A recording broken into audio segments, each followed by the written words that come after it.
बात की एक बात यह कि अमेरिका लगातार वेनेजुएला के जहाजों पर हमले क्यों कर रहा है, यह खबर सब देख रहे हैं। क्या वहां पर कोई जंग शुरू होने वाली है वेनेजुएला वाली?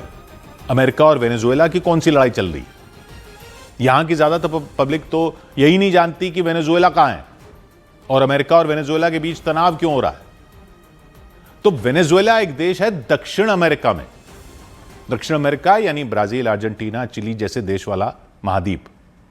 वेनेजुएला उसके उत्तर पूर्व में है, कोलंबिया के पास, ब्राजील के उत्तर में, और इसका उत्तरी हिस्सा कैरिबियन सागर से घिरा है।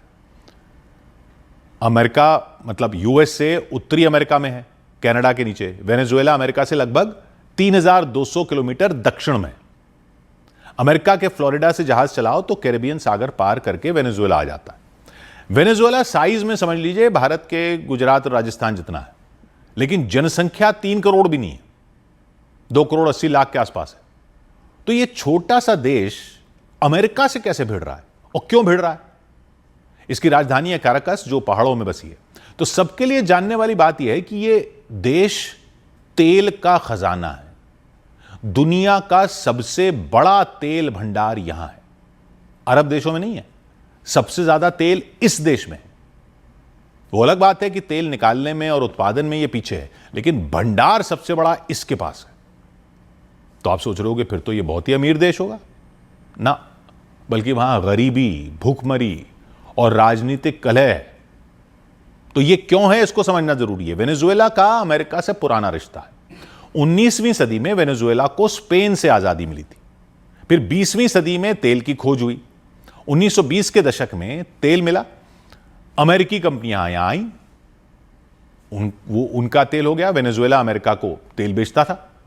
1990 के दशक तक अमेरिका का 15% तेल वेनेजुएला से ही आता था, बिल्कुल पास में, वो सागर क्रॉस करके आ जाता था। दोनों के बीच रिश्ते बहुत अच्छे थे, कंपनियां अमेरिकी थीं। लेकिन 1999 में वहां ह्यूगो शावेज नाम के नेता सत्ता में आए, और शावेज थे सोशलिस्ट विचारधारा के, उन्होंने लेफ्ट विचारधारा के। उन्होंने तेल कंपनियों को सरकारी बना दिया, और वहां की तेल कंपनियों में जो अमेरिकी कंपनियों की हिस्सेदारी थी, तो अमेरिकी कंपनियों की हिस्सेदारी कम कर दी। और शावेज की पूरी पॉलिटिक्स ही अमेरिका विरोधी हो गई। वो सत्ता में ही यही कहकर आए थे कि तेल वेनेजुएला का है, मुनाफा अमेरिका की कंपनियों को क्यों होता। तो 2002 में शावेज के खिलाफ तख्ता पलट की कोशिश हुई। वहां के लोगों का मानना था कि अमेरिका करवा रहा था। अमेरिका पर वैसे भी दुनिया के कई देशों में अपने हिसाब से सरकारें मनवाने के आरोप लगते रहे, इतिहास में यह होता रहा। तो शावेज के खिलाफ बगावत खड़ी करने में भी अमेरिका का ही हाथ माना गया था। लेकिन फिर 2003 से 2008 में तेल की कीमतें बढ़ती चली गई थी, आपको भी याद होगा। देश में भी, हमारे यहां भी कच्चे तेल की कीमतें बढ़ी थी, तो कैसे बढ़ते चले गए थे तेल के दाम। कच्चे तेल के दामों में कैसी आग लग गई थी। वेनेजुएला ने अमेरिकी कंपनियों को बाहर कर दिया था उसके बाद, शावेज के आने के बाद। तो सारा पैसा फिर वेनेजुएला की सरकार को मिलने लगा तेल का। जब कच्चे तेल की कीमतों में आग लगी तो तेल जिन देशों के पास था उनके तो फायदे होने शुरू हो गए। शावेज ने गरीबों के लिए मुफ्त शिक्षा, मुफ्त स्वास्थ्य सुविधाएं जैसी योजनाएं शुरू कर दी। वेनेजुएला की सरकार अमीर होती चली गई। लेकिन फिर भ्रष्टाचार के भी आरोप लगने लगे शावेज की सरकार पर, और अर्थव्यवस्था सारी तेल पर ही निर्भर रही। 2013 में क्या हुआ, शावेज की मृत्यु हो गई और निकोलस मदुरो सत्ता में आ गए। वो अभी भी सत्ता में है। मदुरो शावेज के उत्तराधिकारी थे। लेकिन तेल की कीमतें फिर गिरनी शुरू हुई। 2014 में $100 प्रति बैरल का तेल जो है वो $30 के रेट पर आ गया। गिरते गिरते वेनेजुएला की अर्थव्यवस्था चरमरा गई, महंगाई बढ़ गई जबरदस्त, क्योंकि सब कुछ तेल भरोसे था। लोग भूखे मरने लगे, दवाएं नहीं मिल रही थी, सब कुछ चरमरा गया। 70 लाख से ज्यादा, ऐसा बताते हैं, 70 लाख से ज्यादा वेनेजुएला के लोगों ने देश छोड़ दिया। यह हालत हो गई। और अमेरिका ने आरोप लगाए मानवाधिकारों के हनन के। अमेरिका मानवाधिकारों के हनन के आरोप देशों पर लगाता रहता है। और फिर अमेरिका ने वेनेजुएला पर दबाव बनाने के लिए प्रतिबंध लगाने शुरू कर दिए 2014-15 में।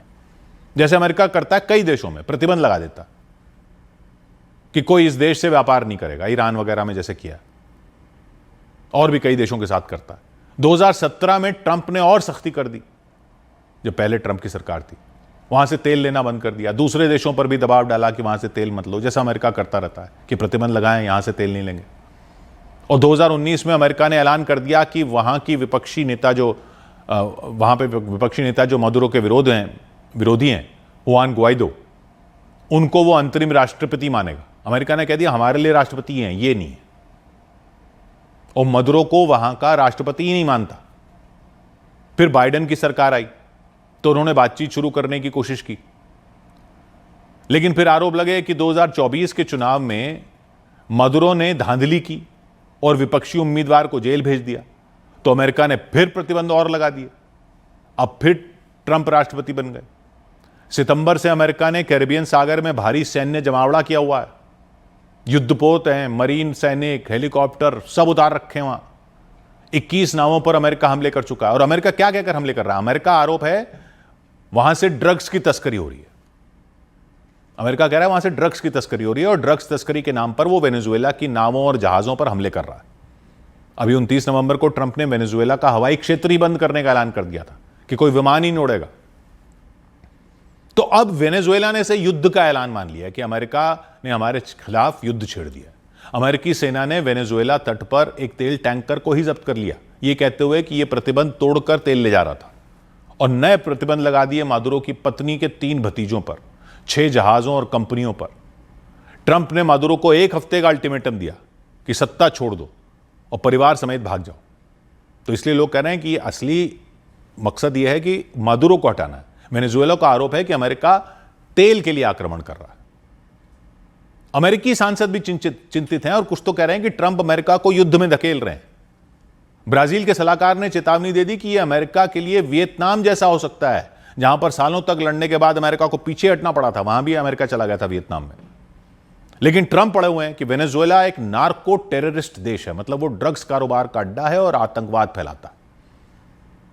अमेरिका आरोप लगाता है कोकेन की खेप कोलंबिया से आती है और वेनेजुएला के रास्ते यूरोप जाती है, और अमेरिका को भी इससे खतरा है। इस नाम पर वो वहां पे सैन्य जमावड़ा लगाया। मादुरो और उनकी सेना पर ड्रग्स माफिया से जुड़े होने के आरोप लगाकर अमेरिका वहां के सागर में अपनी सेना की तैनाती कर चुका है। दूसरा आरोप अमेरिका लगाता है मादुरो पर लोकतंत्र और मानवाधिकार की हत्या करने का। यह भी आरोप अमेरिका देशों पर लगाता है कि वहां लोकतंत्र की हत्या हो रही है, कि मादुरो ने चुनावों में धांधली की और विपक्ष को दबाया, जिससे 70 लाख लोग शरणार्थी बनने को मजबूर हो गए। तीसरा आरोप ट्रंप का यह है कि वेनेजुएला से लोग अमेरिका में भागकर आ रहे हैं। चौथा, वो कहते हैं कि एक अस्थिर वेनेजुएला से पूरे लैटिन अमेरिका को अस्थिरता का खतरा है। अमेरिकी काउंसिल ऑन फॉरेन रिलेशंस की रिपोर्ट कहती है कि प्रतिबंध इसलिए लगाए हैं ताकि मादुरो पर सत्ता छोड़ने के लिए दबाव बने, ताकि वहां लोकतांत्रिक सरकार बने। यानी अमेरिका फिर वहां लोकतंत्र की रक्षा करने के नाम पर अपनी आक्रामकता दिखा रहा है। लेकिन वेनेजुएला का मानना है, या यूं कहें कि मादुरो का मानना है, कि यह सब अमेरिका का पुराना ढकोसला है और उसको लोकतंत्र वोकतंत्र की कोई चिंता नहीं। उसको तो वेनेजुएला के तेल पर कब्जा करना है। वेनेजुएला के पास दुनिया का सबसे बड़ा तेल भंडार है। अमेरिका वेनेजुएला के तेल को कंट्रोल करना चाहता है, यह आरोप है। प्रतिबंध लगाने से उसका तेल उत्पादन 30 लाख बैरल प्रतिदिन जो था वो घट के 7 लाख बैरल पर आ चुका है। रूस, चीन और ईरान ये वेनेजुएला के साथ हैं। विश्लेषकों का मानना है कि अमेरिका का असली लक्ष्य है मादुरो को हटाना। जैसे वो ईरान में चाहता है, वैसे ही वेनेजुएला में चाहता है। ईरान में भी तेल है, वेनेजुएला में तो तेल ही तेल है। लेकिन अगर रूस ने अपनी मिसाइल भेज दी तो युद्ध बड़ा हो सकता है। इसलिए सबको इसके बारे में जानने की जरूरत है कि वहां क्या हो रहा है, क्योंकि बड़े बड़े युद्ध ऐसे ही माहौल में शुरू होते हैं। 100 बात की एक बात।